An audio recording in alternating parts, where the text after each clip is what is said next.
A couple months back, I released a video called The Last Arcade Stick Video You Will Ever Need, Probably. But me, with my infinite hubris and my very limited resources, I wasn't able to cover every single question that a beginning fighting game player would have if they're looking to dive into the world of arcade sticks. Fortunately, we have a solution. The community over at r/Fightsticks is a pretty good place to go to if you're looking to ask any sort of questions about arcade sticks.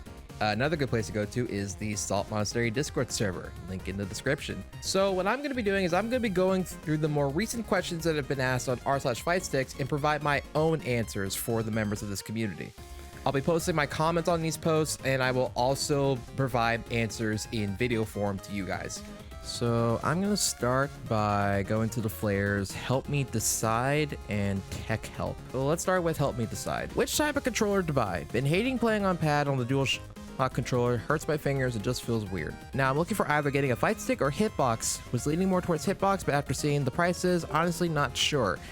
Any advice on which one to get would be great, since I hate playing on the pad. I mainly play Guilty Gear Strive at the moment. If that helps give some insight on my question. Also, I used to play a bit of piano as a kid, which is why I was leaning more towards the hitbox. Which products do y'all recommend to? Nothing above 180. If you're smart with your part purchases, you could actually make a hitbox that actually rivals a controller that Hitbox sells themselves. I'm just gonna go ahead and grab a couple of parts real quick.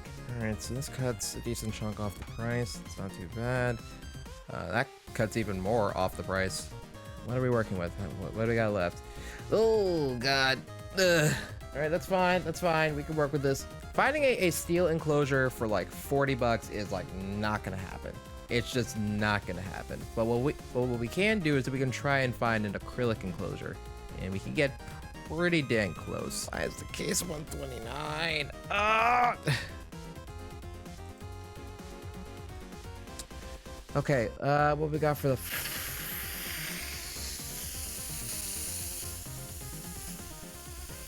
So I went through and I found the bare bones essentials of what you need to build a hitbox. So if you add everything in this cart together, it factors out to about $138.90. And if you grab like a random shoebox or something of roughly that size, you can just use that as your enclosure instead.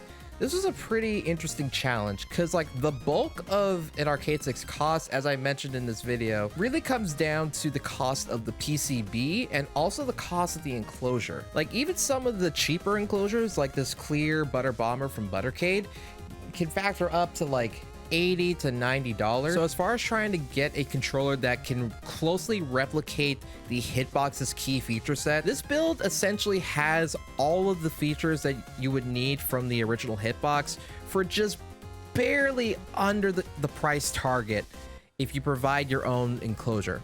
If you do decide to go with an acrylic case like the Butter Bomber, that brings your overall cost to something around $230.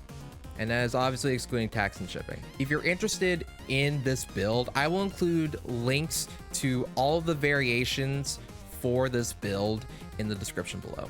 I was gonna have the time to answer like 10 questions in this video. I spent 40 minutes on one. Oh God. Universal stick suggestion. Looking into getting a stick to play fighting games on console. I play on PS5 and Xbox Series X. Budget is no issue. I have been into fighting games for a near decade and have always played on pad. I know native PS4 games work good with current fight sticks on PS5, and I'm not sure about compatibility of native PS5 games as of today.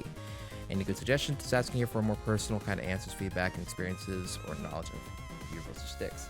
I covered this in a video that I did earlier on this month. Essentially what it comes down to is that the PS5 requires additional hardware. The Brook Universal Fighting Board does support the Xbox Series X and the Series S. So you can get something like the Brook Universal Fighting Board, but you will have to get the PS5 upgrade board in order to have support for the PlayStation 5 on your controller.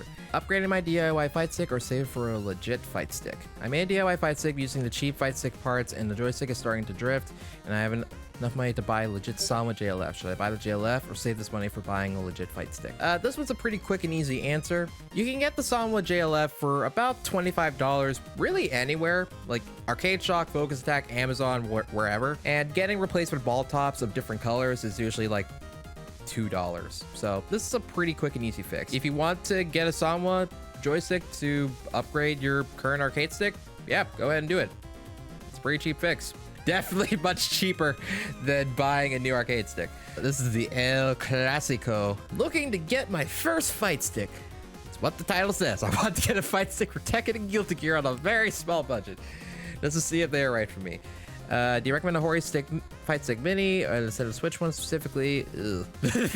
Edit, thank you all. I ended up finding a Quamba Q1 for around the same price, so I caught that. Please don't tell me I made a horrible choice. I will cry. Oh my god. This is a previous gen fight stick that has support for the PlayStation 3 and the PC. This is fine. This can work. This can work. If he's playing on PC, I can see him having absolutely no problems with this controller. Quamba has been known for their very high quality products. Just look at the Obsidian, which is kind of like the new gold standard for as far as like traditional arcade sticks go. Like everyone loves the Obsidian. So yeah, he made a good choice. He made a good choice. Quamba Dragon Obsidian all button conversion. From what I found, the resources for converting Obsidians are more accessible, but I think I prefer the Dragon's extra button layout and cable management. Is converting a Dragon to an all button layout feasible, or should I just go with the Obsidian? I'd imagine that this would be pretty possible, if not extremely difficult on the Dragon. Like, I don't know if y'all have seen the Quamba Dragon, but that thing is a tank. You are taking that thing to war. So turning the Dragon into an all-button controller would require some pretty intense hardware, much more than you would need for an arcade stick normally. You're gonna have to drill a bunch of holes into the top panel, and there's really not much else you can do besides that. The Obsidian is actually a pretty good controller as far as alternatives to the hitbox go. If you go to a specialty vendor like Arcade World UK, they should have a conversion kit for the Quamba Obsidian. So if you're looking to actually convert either one of the two, I'd honestly just recommend the Obsidian. You can do the Dragon. I'm not like saying you can't do the Dragon, but if you want the easier way, then you're gonna want to use the Obsidian. You're gonna want to use the Obsidian. All right, let's get a little bit technical for the final question. Are fight sticks easy to accidentally tilt upwards on? I want to get one as I'm getting more and more into fighting games, but I always had difficulty using the joystick on a gamepad. As on inputs like chord circles, I was always end up jumping up on accident, which is why I recently switched to keyboard, since I can't do things like half circle inputs on the D-pad without hurting my hands over time. I'm wondering if fight sticks are the way. Well, if you're looking for something that doesn't hurt your hands, I think these comments have actually covered this quite well. If you like a keyboard, try an all buttons box. To which the original poster responded, those tend to be more expensive and I don't really want to spend more than $200 on a controller. To which we follow up with, you can always build a hitbox. I agree, you can always build a hitbox. And where can you go to build a hitbox? This video right here on screen. Thanks for watching. In all seriousness, I did enjoy doing this video. If you like what you saw, be sure to subscribe and let me know in the comments if you want to see more videos like this. Thanks for watching.